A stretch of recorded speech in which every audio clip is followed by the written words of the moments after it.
Olá pessoal, está começando mais uma aula de matemática do sexto ano. Sou o professor Lucas e hoje nós vamos falar sobre divisão de números racionais positivos na forma fracionária, tudo bem? Vamos lá. Então, para a gente falar de divisão de números fracionários, a gente vai falar primeiro de fração inversa, tudo bem? Então vamos definir o que é uma fração inversa. Obtemos a fração inversa de uma fração trocando as posições de seu numerador e de seu denominador, ou seja, a gente vai trocar as posições, o numerador vai virar denominador e o denominador vai virar numerador, ou seja, trocar as posições, né? Então, por exemplo, qual o inverso de 3 décimos? Então, a fração inversa aí será o que? Nós vamos trocar as posições. O que está em cima vai para baixo, o que está embaixo vai para cima, certo? Então, 3 décimos, a fração inversa será 10 terços, tudo bem? Trocamos, é a fração inversa. Agora, qual o inverso de 2 terços? 2 terços nós vamos trocar as posições, o numerador vai para baixo, o denominador vai para cima. Então, 2 terços, o inverso de 2 terços é 3 meios. Tudo bem, pessoal? Uma coisa interessante, se a gente multiplicar um número pelo seu inverso, o resultado será sempre 1. Vamos ver aqui, nós temos 3 décimos e se eu multiplicar ele pela sua fração inversa, pela sua inversa, nós vamos ter o quê? 3 décimos vezes 10 terços, multiplicação de fração, vocês viram o quê? De cima multiplica o de cima, de baixo multiplica o de baixo. Então vai ficar 3 vezes 10 e 10 vezes 3. 3 vezes 10 é quanto, pessoal? 30. E 10 vezes 3 também é 30. 30 sobre 30 é uma fração aparente. E 30 dividido para 30 vai dar o quê? Vai dar 1, certo? A mesma coisa acontece com 2 terços vezes a sua inversa, que é 3 meios. 2 vezes 3 e 3 vezes 2, certo? De cima com de cima, de baixo com de baixo. Então, 2 vezes 3, 6, 3 vezes 2, 6. 6 sobre 6, 6 sextos, ou uma fração aparente que 6 dividido para 6 vai dar 1. Muito bem. Então, como se faz divisões com frações, pessoal? Então, nós vamos fazer o seguinte, vamos utilizar a seguinte regra. Para fazer a divisão entre frações, basta manter a primeira fração, ou seja, repetir a primeira fração, e multiplicar pelo inverso da segunda. Vamos ver um exemplo aqui, 4 nonos dividido para 1 quinto. Então, nós vamos fazer o quê? Repetir a primeira fração, 4 nonos, e multiplicar pelo inverso da segunda. O inverso da fração 1 quinto, nós vamos trocar. O 5 vai para cima e o 1 vai para baixo. Então, vai ficar 5 sobre 1. E nós vamos multiplicar essas duas frações. Multiplicar é bem simples. O de cima multiplica o número que está em cima e o de baixo multiplica o que está embaixo. Numerador vezes numerador, denominador vezes denominador, ok? 4 vezes 5 vai dar 20 e 9 vezes 1 vai dar 9. Então, 4 nonos dividido para 1 quinto, nós vamos ter como resposta 20 nonos. Mas, professor, por que isso acontece, né? Vamos analisar a seguinte situação. Nós vamos pegar a mesma divisão que nós vimos lá no exemplo anterior, 4 nonos dividido para 1 quinto, certo? Nós vamos analisar de outra forma. Nós vamos pegar essa divisão e escrever de outra forma. 4 nonos, utilizando essa barrinha aí, dividido para 1 quinto, ok? Então, qual o nosso objetivo aqui, pessoal? Nós sabemos que se multiplicarmos ou dividirmos uma fração, tanto o numerador quanto o denominador, por o mesmo número, nós vamos encontrar frações equivalentes, beleza? Isso a gente já viu em outras aulas. Então, olha o que está aparecendo aí na tela.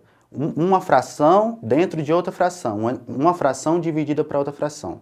Isso é meio estranho, não é? Então, o que nós vamos fazer? Nós vamos tentar eliminar esse denominador 1 quinto, essa fração 1 quinto que está dividindo a nossa fração 4 nonos. Como é que nós vamos fazer isso? Utilizando a ideia de fração inversa. Por quê? Nós sabemos que se multiplicarmos uma fração, um número, pelo seu inverso, nós vamos ter como resposta o 1, certo? Aí pensa comigo aqui, Se eu tenho 2 dividido para 1, vai dar quanto? Vai dar 2. Se eu tenho 3 dividido para 1, vai dar quanto? 3. 1 bilhão dividido para 1 vai dar quanto? 1 bilhão.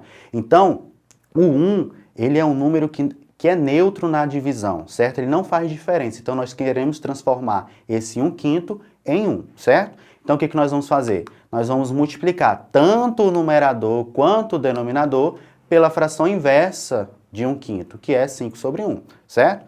Então, vamos fazer o seguinte, ó, vamos manter tudo que está em cima, todo o nosso numerador, 4/9 vezes 5 sobre 1, dividido 1/5 vezes 5 sobre 1, nós vamos ter o quê? Ó? De cima, multiplico de cima, de baixo, multiplico de baixo. 1 vezes 5, 5. 5 vezes 1, 5. Então, nós vamos ter a fração 5/5. 5 dividido para 5 vai dar 1, certo? Vamos repetir tudo que está em cima no nosso novo numerador e vamos colocar o resultado. Olha só, 5 dividido para 5 vai dar 1, pessoal. Então, tudo que está em cima dividido para 1 vai dar tudo que está no nosso numerador, certo? Então, nós vamos repetir, beleza? Então, nós vamos ter o quê? 4/9 vezes 5 sobre 1. Ou seja, para a gente dividir duas frações, basta multiplicar a primeira vezes o inverso da segunda, tudo bem? Então, nós já sabemos que 4 vezes 5 vai dar 20 e 9 vezes 1 vai dar 9, beleza? Muito bem. Então, nós vamos ver a seguinte situação, pessoal. Ó. Dona Maria tem 13/4 de quilo de chocolate para fazer trufas. Ela gasta 1/8 de quilo de chocolate em cada trufa. Quantas trufas Dona Maria conseguirá fazer com essa quantidade de chocolate, pessoal? Então, a gente pensar o seguinte, ó. Quantas vezes 1/8 cabe dentro de 13/4? Essa ideia aí nos dá o quê? A ideia de divisão, né? Quantas vezes 1/8 vai caber dentro de 13/4? Então, esse resultado aí vai ser exatamente a quantidade de trufas que ela conseguirá fazer, certo? Então, nós temos que fazer o quê? Ó? 13/4 dividir para 1/8. Então, pela nossa regrinha, nós sabemos que vamos fazer o quê? Ó? Repetir a primeira fração, 13/4, e multiplicar pelo inverso da segunda fração. Então, 1/8, o inverso de 1/8 é 8 sobre 1, certo? E aí, na multiplicação é simples, não é? 13 vezes 8. 13 vezes 8 é bem simples de fazer, ó. 13 não é 3 mais 10? Então, multiplica aí. 10 vezes 8 dá quanto? Dá 80. E 3 vezes 8, pessoal? 24. 80 mais 24 vai dar quanto? 104. E 4 vezes 1 vai dar 4. Então, nós temos a fração 104/4, que é também uma fração aparente. Se a gente dividir, nós vamos ter um número exato. 104 dividido para 4 vai dar 26, ou seja, Dona Maria conseguirá fazer 26 trufas, ou seja, 1/8 cabe 26 vezes em 13/4, beleza? Então, nós vimos nesta aula, pessoal, como determinar o inverso de um número, certo? Em relação à multiplicação, e como dividir duas frações. Basta repetir a primeira e multiplicar pelo inverso da segunda. Muito bem. Então, essa foi a aula de hoje. Eu espero que tenham gostado. Não esqueçam de acessar o portal Eduque da Secretaria de Educação e até a próxima aula. Tchau!